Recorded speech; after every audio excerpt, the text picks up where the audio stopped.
Bienvenidos a Daniel y Apocalipsis. Hoy estudiaremos un mensaje poderoso que nos recuerda que, aún en medio de crisis, cambios y desafíos espirituales, Dios sigue teniendo el control de la historia.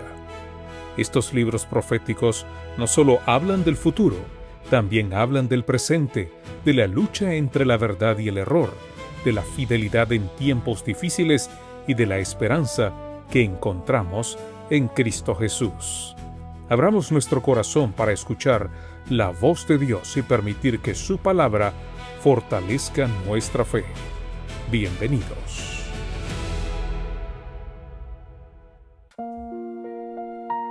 Un saludo, amigas y amigos. Daniel capítulo 5, versículo 13 nos dice lo siguiente: Entonces Daniel fue traído delante del rey, y dijo el rey a Daniel: ¿Eres tú aquel Daniel de los hijos de la cautividad de Judá, que mi padre trajo de Judea? La primera palabra sobre Daniel en este versículo es un verbo pasivo. Fue traído. No entra, lo hacen entrar. No fue invitado al banquete, no estaba en la lista, no ocupaba un lugar en la mesa. Aparece escoltado al final de la noche, cuando ya no queda nada que celebrar. El hombre que va a pronunciar la última palabra sobre el imperio llega como un extraño conducido por guardias. La frase del rey admite dos lecturas, y las versiones se dividen entre la pregunta y la afirmación. ¿Eres tú aquel Daniel? O ¿tú eres aquel Daniel? La diferencia de tono es mínima y el resultado idéntico. El rey lo ubica, no lo honra. Sabe perfectamente de dónde viene este hombre, aunque nunca haya tenido trato oficial con él. Lo revelador es el retrato en 3 trazos que el rey traza. Aquel Daniel, con el demostrativo que pone distancia como se señala algo que se recuerda vagamente. De los hijos de la cautividad de Judá, es decir, un deportado, alguien cuyo pueblo perdió.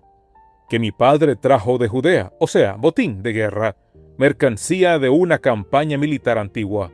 Ni una sílaba sobre su cargo, su sabiduría o sus años de servicio.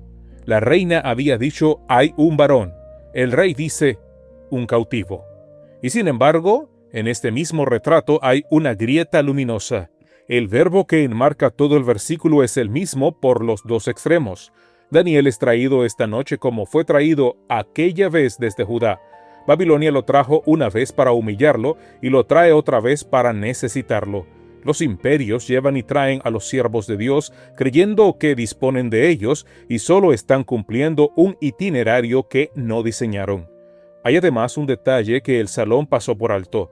La reina había recordado los dos nombres, el hebreo y el babilónico. El rey usa únicamente el primero. En la hora final, el nombre que el imperio le impuso no le sirve ni al imperio. Los labios paganos terminan llamándolo como lo llamó su madre y como lo llama su Dios. Daniel ya no era el presidente de los magos.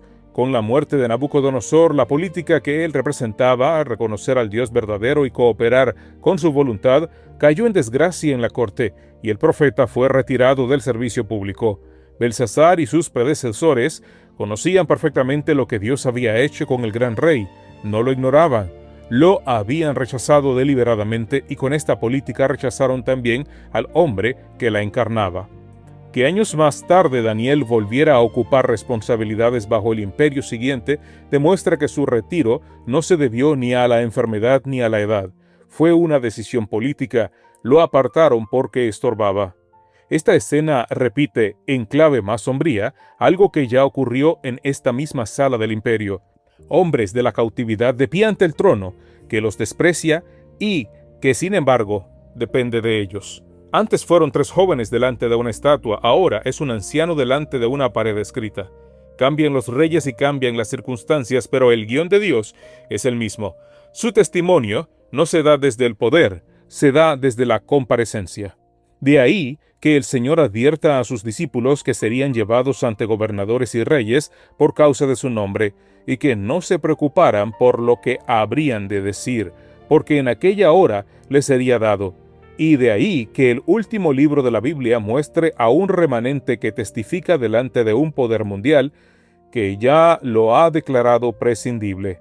Los que hoy son llamados aquellos, los del margen, los retirados, los de la generación anterior, serán exactamente los que estén de pie cuando la Escritura aparezca en el muro de la civilización. El mundo define a los hijos de Dios por su derrota. Dios los define por su llamado. Belsasar tenía razón en cada dato de su descripción. Daniel era judío, era cautivo, había sido traído por la fuerza, y todo eso, siendo verdad, era irrelevante. La identidad de un hombre no la fija quien lo describe, sino quien lo llamó. El rey creía estar interrogando a un despojo de guerra y estaba de pie frente al único hombre libre del salón. Por eso Daniel no se turbó. Entró y vio de un vistazo las evidencias de la degradación y la idolatría de aquella fiesta tan súbitamente interrumpida, y no se desconcertó en presencia del rey ni de sus príncipes. Esa serenidad no se improvisa a los 90 años en la puerta de un salón. Es el sedimento de una vida entera en la que cada día lo encontró en oración. El que ha estado toda la vida de pie delante de Dios no tiembla cuando lo ponen de pie delante de un hombre. No aceptes la definición que otros hacen de ti. Habrá quien te resuma por tu peor temporada, por tu origen, por aquello que perdiste. Podrás ser exacto en los datos y estar completamente equivocado en el juicio. Tú no eres el capítulo por el cual otros te recuerdan. Eres aquel a quien Dios llamó por nombre. Prepárate para la sala en la que no quieres estar. Daniel no eligió el momento, ni el público, ni la hora. Lo sacaron de su casa en mitad de la noche y lo pusieron frente a un rey ebrio rodeado de 1000 nobles. La compostura con que llegó fue construida en años de rodillas. Cuando nadie lo miraba, si quieres estar firme el día que te toque hablar, empieza a estar firme el día en que nadie te escucha. Aprende a ver lo que hay debajo del brillo. Al entrar, Daniel no vio el oro, la música ni la púrpura, vio la idolatría. Vivimos rodeados de banquetes que se presentan como éxito, cultura y celebración, y el discernimiento consiste en distinguir lo que una sala es de lo que aparenta ser. Pide ojos que lean el ambiente como Dios lo lee. Hay una pregunta que atraviesa toda la Biblia y que suena distinta según quien la haga. Cuando la hace el mundo suena a desprecio. ¿Eres tú aquel, el del pueblo derrotado, el de el margen, el que ya no cuenta? Cuando la hace Dios, suena a comisión. Siglos después, otro hombre sería descrito por su origen antes que por su obra. ¿De Nazaret puede salir algo bueno? Si esta noche te sientes como Daniel a la puerta del salón, olvidado, jubilado por la vida, definido por lo que perdiste, escucha bien la pregunta. El imperio pregunta por tu pasado, Dios pregunta por tu disponibilidad, y la pregunta de Dios todavía se puede responder que sí. Dios eterno, Señor de los que nadie recuerda, gracias porque nos conoces por nuestro nombre y no por nuestra historia. Los hombres nos describen por lo que perdimos. Tú nos llamas por lo que has puesto en nosotros. Guarda nuestro corazón de creerle al mundo cuando nos define y de creernos importantes cuando el mundo nos aplaude. Danos la serenidad de Daniel, no la calma de quien no siente, sino la firmeza de quien ha vivido tanto tiempo delante de ti, que ya no se desconcierta delante de nadie. Enséñanos a construirla ahora, en lo oculto, para tenerla el día en que nos hagan comparecer. Abre nuestros ojos en medio del esplendor de este siglo, que no confundamos el oro con la gloria, ni la música con la paz, ni el éxito con tu bendición. Dinos qué estás viendo tú cuando nosotros solo vemos la fiesta. Y si nos has retirado de un lugar donde ya no nos querían, ayúdanos a esperar sin amargura, sabiendo que tú conservas a tus siervos para la hora exacta en que serán necesarios. Aquí estamos, Señor, tráenos donde quieras y ponnos de pie donde haga falta, en el nombre de Jesús. Amén.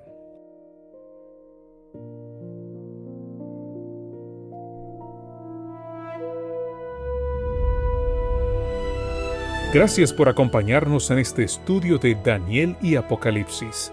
Que el mensaje de hoy nos motive a permanecer firmes, confiar más en Dios y vivir con esperanza aún en medio de las pruebas.